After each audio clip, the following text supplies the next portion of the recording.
because the budget was created last year, earlier in the year, and then all of a sudden at the end of the year, we jumped. And I don't, that might be something that's normal, and so, yeah, I did, I looked, and, but like I said, I look at this and the PCA, I understand the base rate, okay?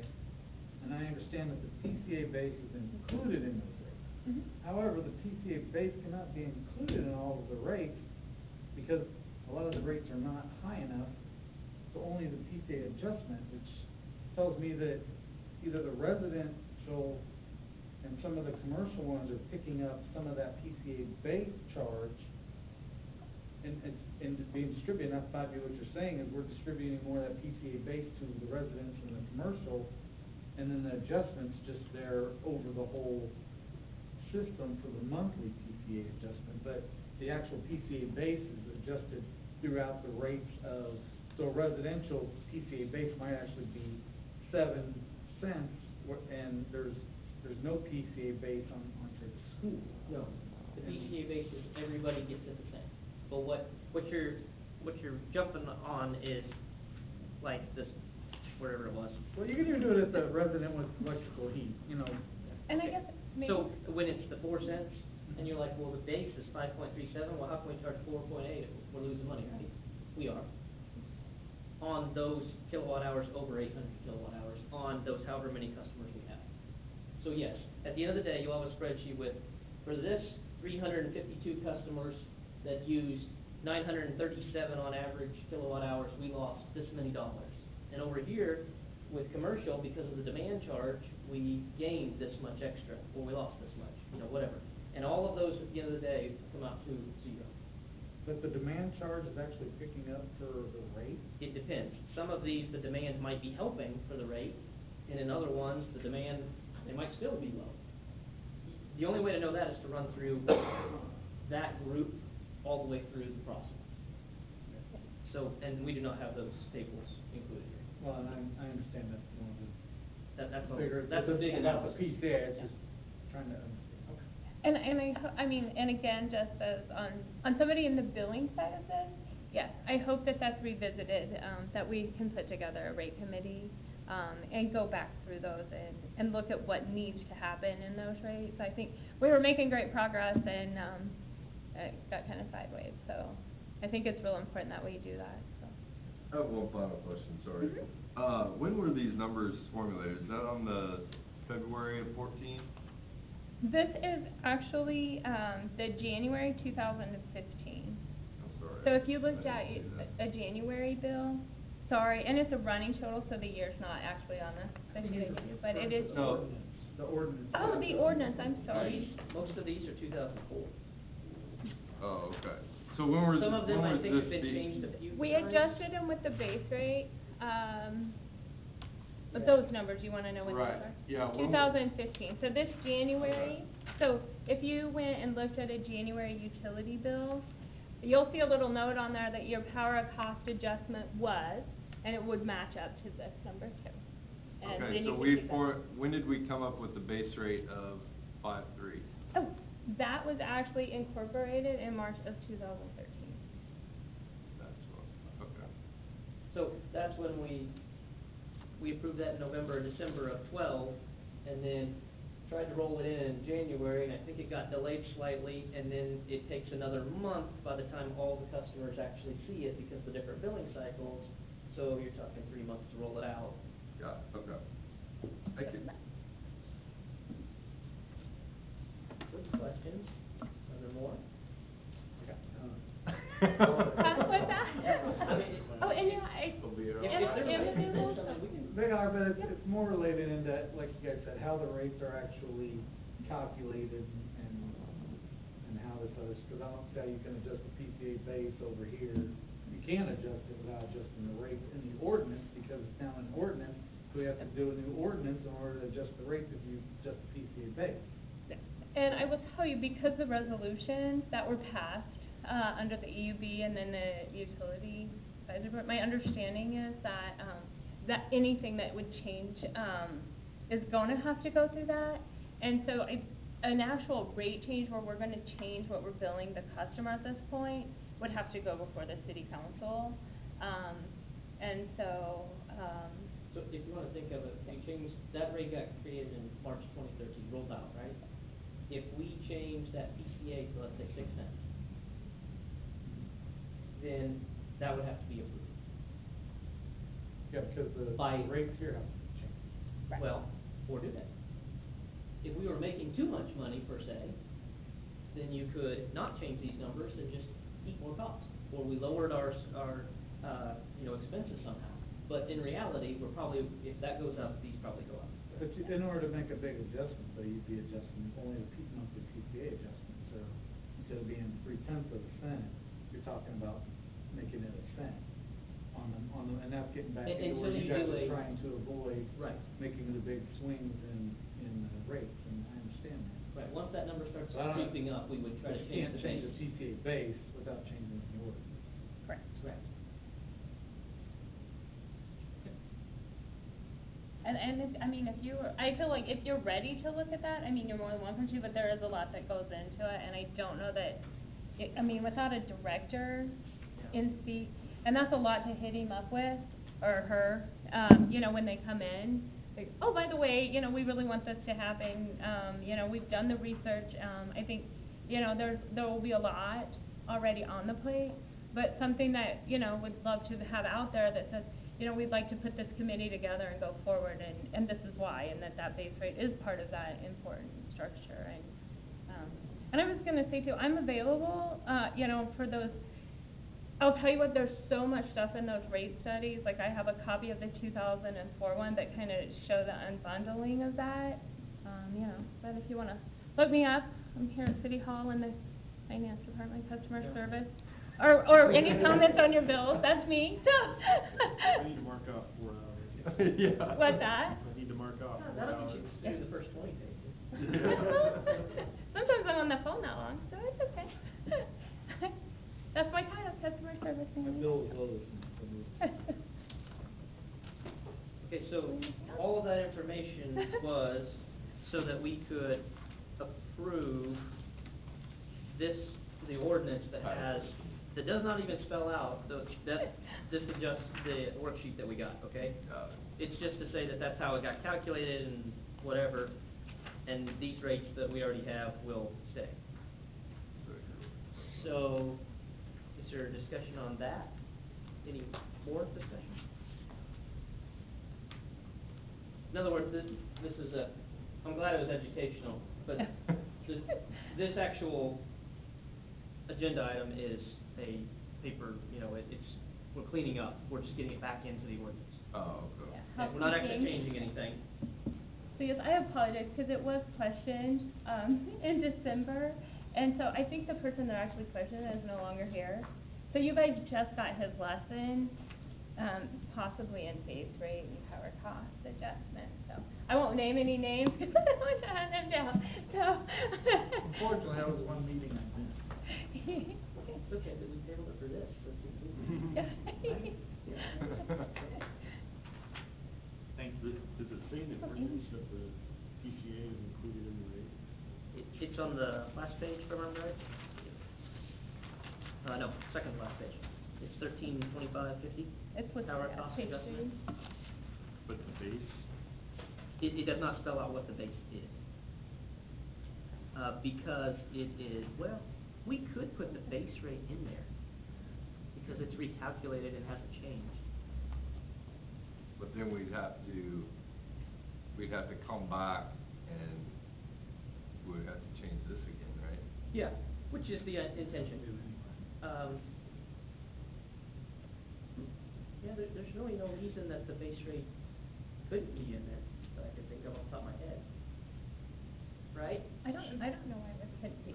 I mean, the formula's kind of spelled out there, and the monthly adjustment is not going to, it says that it occurs. I think if we added it in there, we would wanna put though that it is included in the rate structure listed in section, and then list the structures. so that they didn't feel like if they saw that change, that we're adding an additional 5 cents now to their bill. Well, and that last line says, "The UAC shall make a recommendation to the governing body to set the base rate at an amount less than or equal to the calculated factor." So it says we'll make a recommendation. We could approve the ordinance without specifying it so that we can make the recommendation at any point in time and let council decide, we could also make an additional recommendation to change values in here. And then it wouldn't have to be listed. I don't know if it hurts to have it in there, but it also, I don't know if it gains you anything either, to be honest. Well, one question I got about that is it says electric rates for all classes of customers shall be increased or decreased each billing period by the power cost adjustment. But it's not actually a rate change.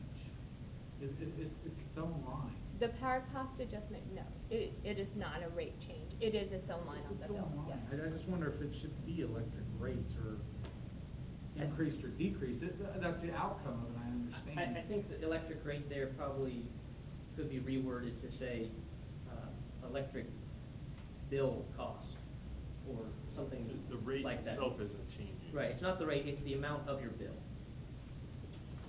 Will be increased or decreased each billing cycle by the amount of the adjustment. So, you're right, it's probably not a great set of words there to say electric rates. I Yeah, think because the there's the base PCA rate and there's also the monthly PCA rate and that kind of. I'm guessing when that was lost in written, there also. the idea was that a rate was the total rate for what you pay for the day, and that's the intention there, but it is misleading to say that the rate is changing monthly. Well, I mean, it could always be a recommendation here to change those two words to say the electric billing amount, or something, that sounds better than that. Or just all customers' bills will be increased or decreased each billing period by the PCA. Well, I mean, what about a power cost adjustment shall be applied to a bill that, Yep, that'd be fine too. because it's more of a surcharge than Well, anything else. it's not really a surcharge, it's an adjustment because of the fact that we're trying to keep it steady. Right? Yeah, I'm just thinking of when I say surcharge, I mean it's a separate line item on there Yes, that. yes.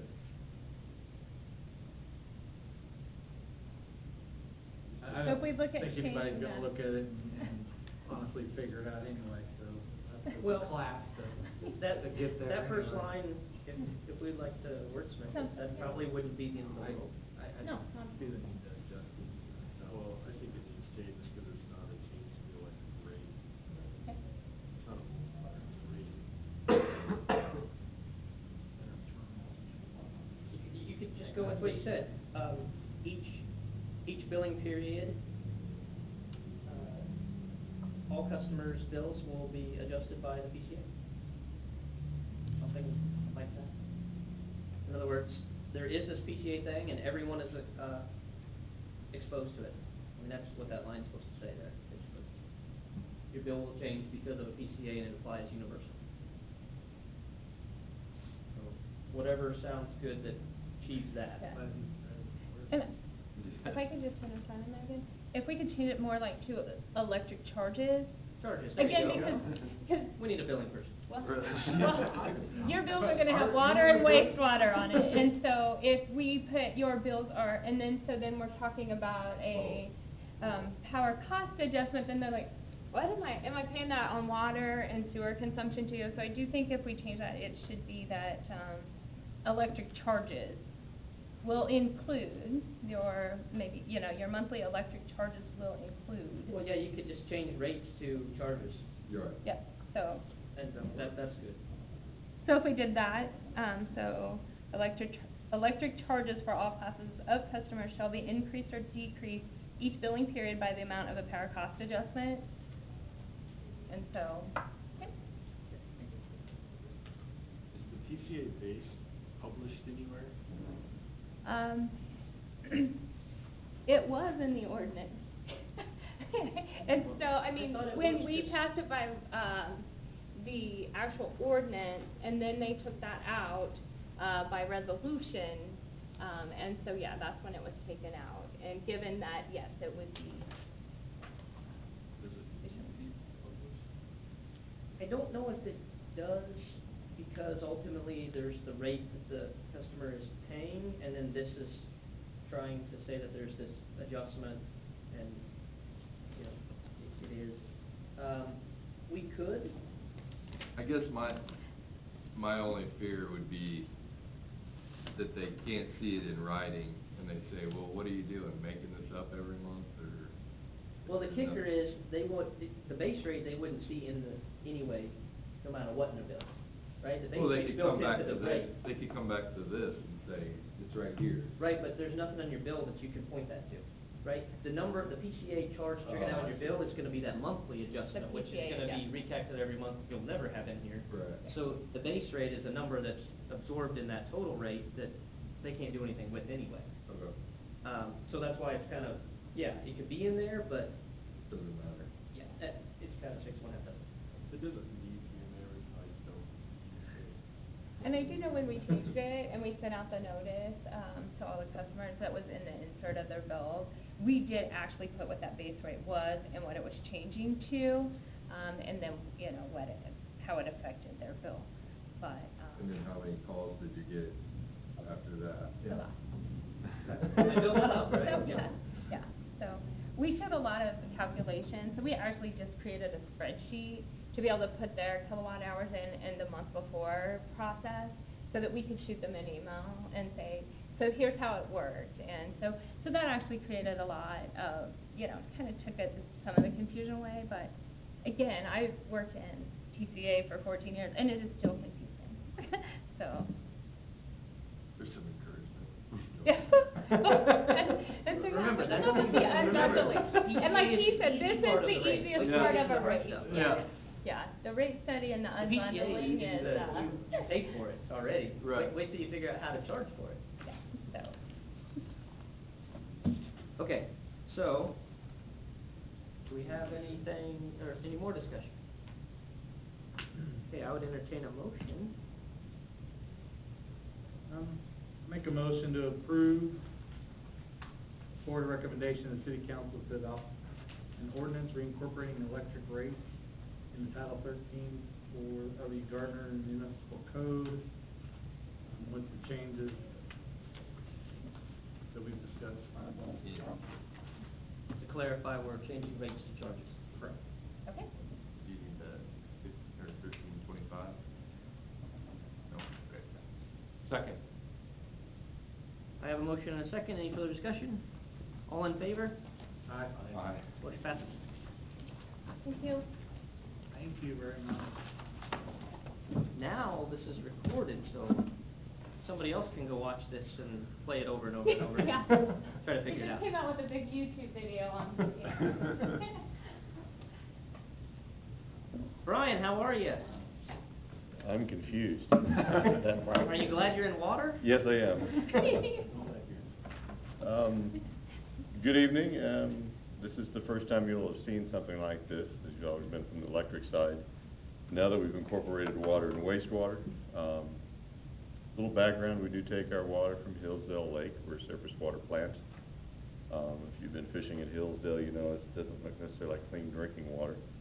So we have to buy a lot of chemicals to do treatment of that, for taste and odor, for suspended solids, for organic materials, and disinfection. It fluctuates, the water quality does, from the lake. If you have a big storm, you have a lot of water runoff. The lake does turn over a couple times a year.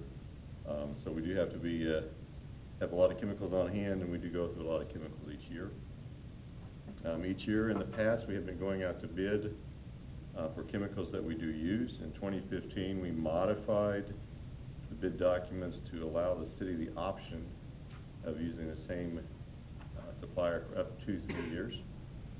With the volatility of the chemical markets, bidders were required to put in a % increase, and they would be required to notify us by December 1st of each year if there's going to be an increase the following year. At that point, we'd investigate if it's a reasonable amount. We'd recommend continuing with them. If it's excessive, we could go out to bid again.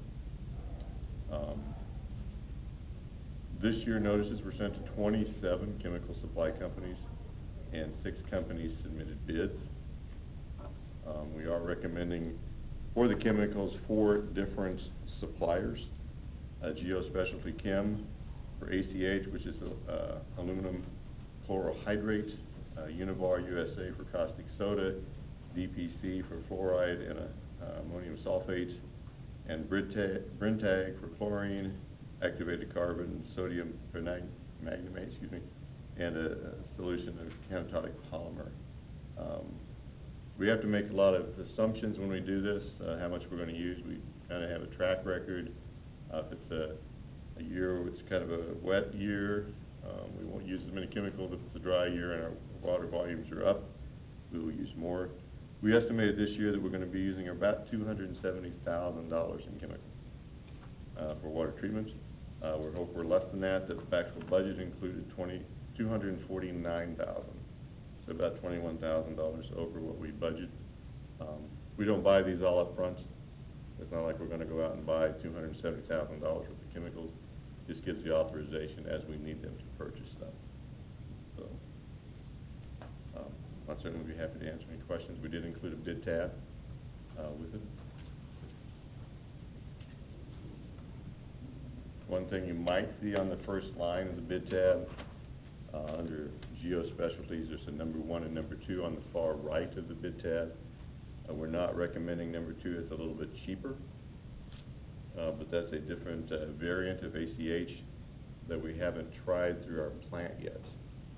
And so what we will be doing is working with Geo Specialties to come out and do small samples at our plant to make sure that chemical provides the product that we want as treated water. And if in those jar tests that they do, if it comes out what it should, we would go with the cheaper one. But as of right now, we want to stick with the product we know. So that would bring it pretty close to the budget. Yeah. Be almost 22,000 over, potentially. This is a recommendation to spend up to, Correct. so, as needed. You know, some of the chemicals we have on hand, I mean, so again, this is what we project that through the year that we'll need, but again, it's probably highly unlikely that we'll get there, but we just want the ability to do it. Is this just for the incoming water, or is this for the wastewater treatment? No, this is just for potable water. You know, example like ACH, such as a coagulant used to remove suspended solids. Caustic soda can be used for pH adjustment, activated carbon, deodorization. You know, there's taste and odor issues that we try to address. We try to clear up the water. You know, when you look at the water, it's not clear. So each one of these chemicals has its own purpose in the process, but it is purely for potable. So does the filters add to or reduce the amount of chemicals needed? I'm referring back to the last meeting where they talked about some of the filters that needed to be looked at. So, do those actually cause much of a variance in how many chemicals? No, not really. It's taking out some of the suspended materials in the water. If filters are starting to go bad, we have to backwash more frequently. I don't know of your experience, but I'm not seeing it as a real increase in the amount of chemicals. Think of those filters not so much as at the end of the tap type of cleaning your water, as it is taking the worst of the worst Yeah, out of it, like the lead. then run it through this, Right. and then send it to you. It's more raw. Right, like I said, with the filter media, just the constant backwash of things we do, the media filter gets more rounded. It's not as effective. You just have to do it more and more.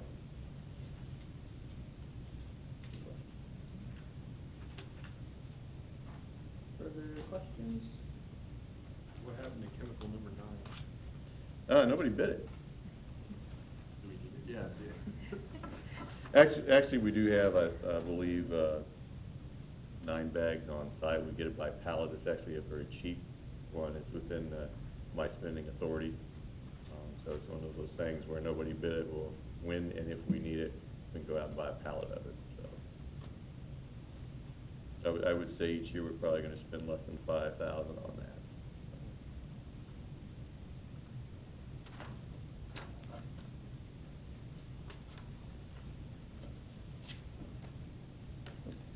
As we move forward, you know, quite honestly, I'm not used to dealing with utility commission. If there's more information as we go through this process, I did not provide copies of the contracts. There'll be 4 different contracts for all the chemicals that we use.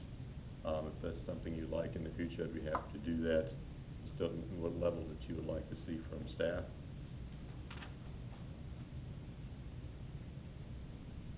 On something like this, I personally don't feel like the contracts are all that necessary, because it's a request, they send back a number, you summarize it, it is what it is. Notes like, hey, there's no number 9 because X, and here's how we're gonna deal with it, maybe that, Yep. that's about it. But for me, that's my personal preference, I'll entertain ideas from the board. I concur.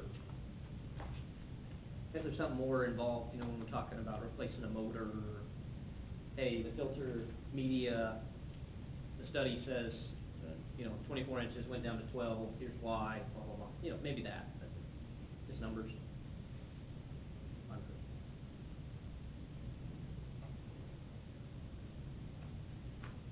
Further discussion? Entertain a motion. Motion to consider approval of recommendation to the city council regarding the award of 2015 chemical contracts for the Hillsdale Water Treatment Plant. Second. I have a motion and a second. Any further discussion? All in favor? Aye. Motion passes.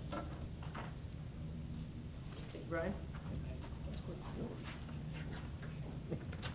You've been a good time. I didn't do that one, Taylor. I have a lot to say. We haven't heard what you have to say on water and wastewater yet, so. Chemicals, as long as it makes it taste good, I'm like, okay, let's make that recommendation quickly. I go fishing at Gardner Lake, so you bring on those chemicals. Oh, very cool, I'm not really good with ick, so wastewater, New business item number 4, this is the KMEA Board of Directors. Right. Currently as a member of KMEA, we're required to appoint 2 directors and an alternate member. Currently, director number 1 is Lance Boyd. His term expires at the end of April. David Frank is director number 2. His term expires in end of April 2016. And the alternate currently is Lee Moore. At this point, I think probably the best thing to do is act only to appoint a replacement or for Director 1, since Mr. Boyd's position or term is expiring. I think once we restaff, and then currently Mr. Moore is a resident of the city, he's still an eligible alternate. Typically, you only need 1 person to show up at the meeting, and usually Dave is the one that goes. But we would certainly recommend that you all consider one of your members as director number 1. Reappoint Lance. We can. Does he have I guess the question that I asked when we made him vice chairman, does he have the? Expertise? No. Yes, please don't say that. The authority to recall our appointment that he goes. If he doesn't want to, can he say, nah, I don't want to do that? No. Okay. If we vote him in, he's in. So without him being here, we're gonna vote him in, so he can't say no. That would be a possibility, yes. Okay, let's do that. Granted. That's kind of the way it works. Granted, in reality, the person that goes, will be Dave, assuming nothing changes, you know, we don't have somebody else, you know, maybe the electric director would like to go whenever we get one. Mhm. So, right now, it makes sense to send Dave.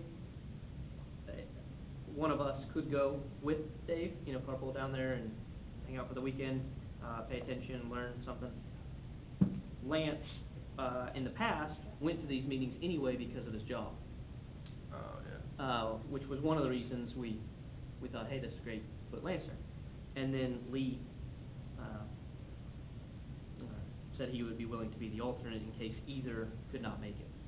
So, Lance could be reappointed. Anybody on the board is eligible for commission. I think I want to do it.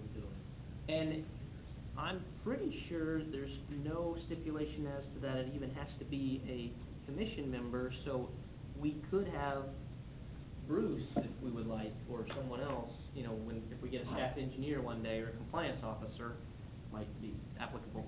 The only criteria is the director has to reside within the service area. We put Lance because he's with his work, and then he was on the commission, and we thought it was nice to have somebody from the commission as well too. That's the history there. Somebody wanting the position. I do not. No, I Well, I'm feeling which way we're gonna go here. Are you asking? Would, Mr.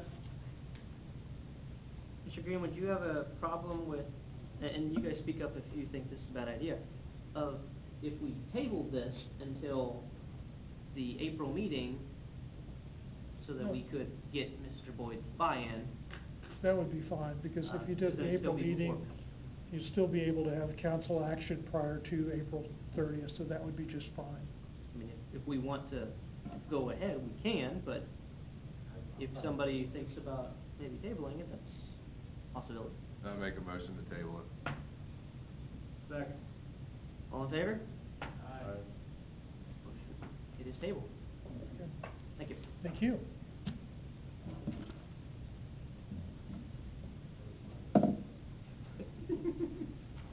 No, now he will. So we can vote no.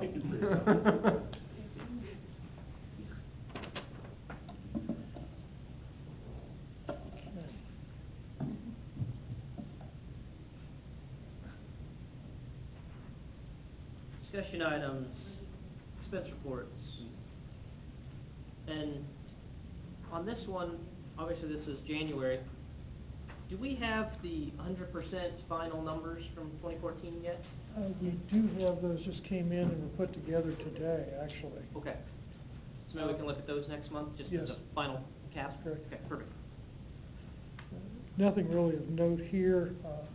One thing, kind of a follow-up to last meeting's discussion, we had some questions about power cost versus revenue and what's the difference. I did a little analysis, kind of wade through that, if you'll bear with me. Right off the bat, you'll notice that your total revenue increased roughly 1.3%. The power usage, which is not shown here, power purchases increased 2.7% from 140,000 megawatt hours to 144,000 megawatt hours. The cost to purchase it increased 8% from 2013 to 2014, from $7,119,000 to $7,692,000. But if you look at the sales, which would be the sum of retail sales and intergovernmental sales, in 2013 that total is $13,430,723. In 2014 it's $14,018,886, an increase of 4.3%. So I guess where I'm going is electricity purchased increased by 2.7%, electricity sold increased by 3.9%, sales of electricity increased by 4.3%. So there is a parity there.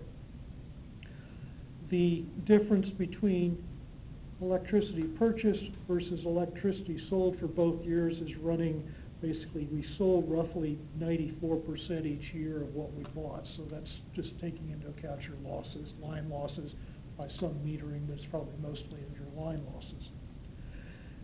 In looking at the difference in costs to buy power from 2013 to 2014, you're looking at, as I mentioned, 7.2 million versus 7.7 million.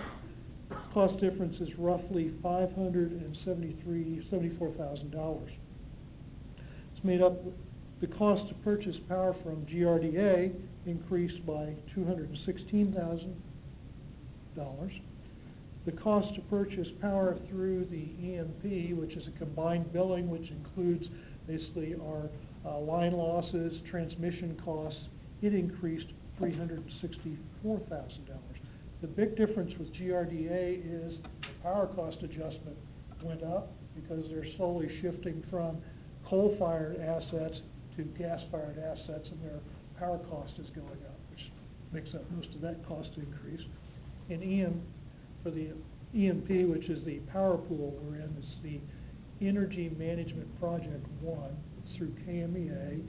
We're in a power pool with Garnett, Baldwin City, Ottawa, and Osawatomie. Yeah, those four. We were buying and that provides the load following. So this goes back to, you've got your base load, which are most of our contracts, we buy X amount of megawatts per hour on the hour, on the clock. That's just like the amount of demand that fluctuates, we have to buy basically off the market to fill that added need that comes through the power pool. In March, the Southwest Power Pool, another acronyms, SPP, which controls all the generation and transmission assets in the Midwest, changed their methodology into what they call the integrated marketplace. So now you pay for congestion charges, you pay for losses on those lines. Well, I think a lot of the difference in the cost from last year to this year is the implementation of this program. So the $573,000 difference in power cost, because our increase in actually the amount of megawatts purchased only went up 3%, but the cost went up 8%, is made up mainly through GRDA's increased power cost adjustment, and then also the change to the integrated marketplace with the SPP. But that's gonna continue, that wasn't a one-time. Nope, gonna continue. Hence the revisit page from that. Yeah, I brought it up, I basically hung myself with a statement that I had no answer to some very good questions, and I wanted to come back and try and answer those questions this time. Well, that's very good, thank you. A lot of detail. Any other questions? The January billings, or January expense statement doesn't include the payment for the backyard Derek Digger that just arrived last month. That will be hitting on the next expense, roughly $125,000.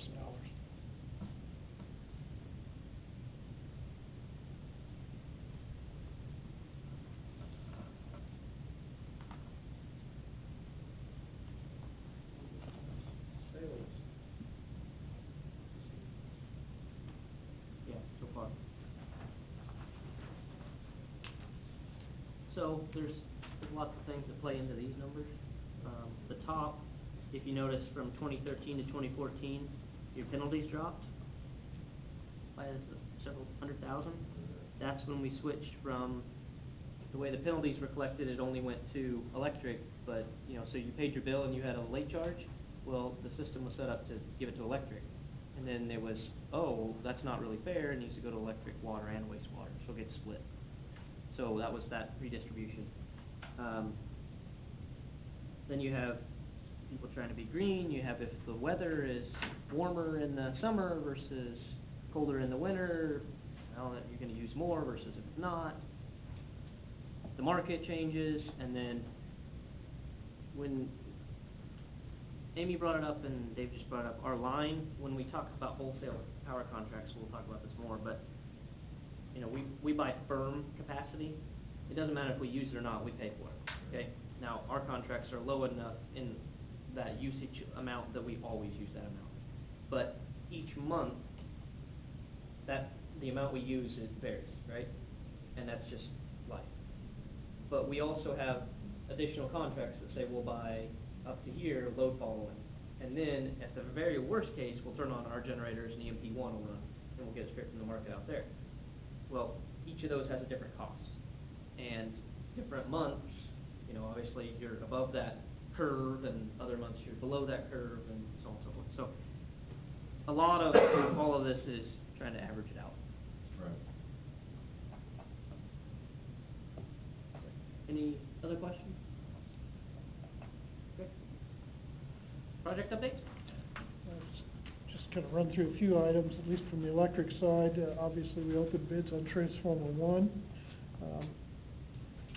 Completed the demolition of the line that we've been working on, that Bruce's staff has been working on in the Conestoga Mobile Home Park. It was an old overhead line. There's a pair of overhead lines running north-south through kind of the middle of it. They were tied into an old underground system. They were able to connect to the new line, upgrade the underground, and then finish wrecking out the old line, so there's now a single line there. The distribution staff went up to St. Joe for the Alltech shop, looked at we have a new Derek Digger coming in, a new basically double bucket, large bucket truck, probably delivery maybe this month. Yeah, hopefully mine is there this month. This was a lease renewal that was approved last summer. It takes, I don't know, 6-8 months to get those things built, but we should see that one coming in possibly as early as this month.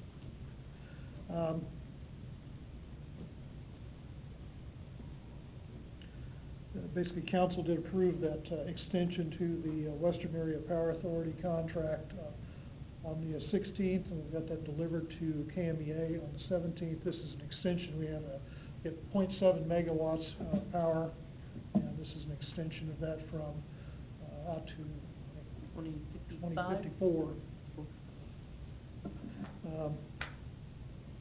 Mentioned we took delivery of the backyard machine. We've had some staff going. Basically, some of the distribution staff went to basically an underground and overhead conference out there, training out in Garden City. Substation generation staff went to a KMU operations and technical conference last week. And we did finish early in the month, transferred load back to T4. Upcoming, we will be transferring load off of T4 for a very short period. We're having an issue with a load tap changer, which is the device that regulates voltage. We're going to take it down. Looks like it's a wiring control issue. Make that repair and then put load back on. Another item we had hoped to bring to you this time, but will have to be pushed back till May, is a new SCADA system, which is the supervisory control and data acquisition system. SIGA is collecting quotes from basically the current system has basically two types of software that are driving it and running. Our current system is way out of date. And then also looking at replacing it with another system, and then to provide us a cost to integrate that. I will probably get that information later this month, try and get it written up. If the plan would be for me to come back and present that to you at the May meeting, with taking it to council with your direction, the second meeting in May.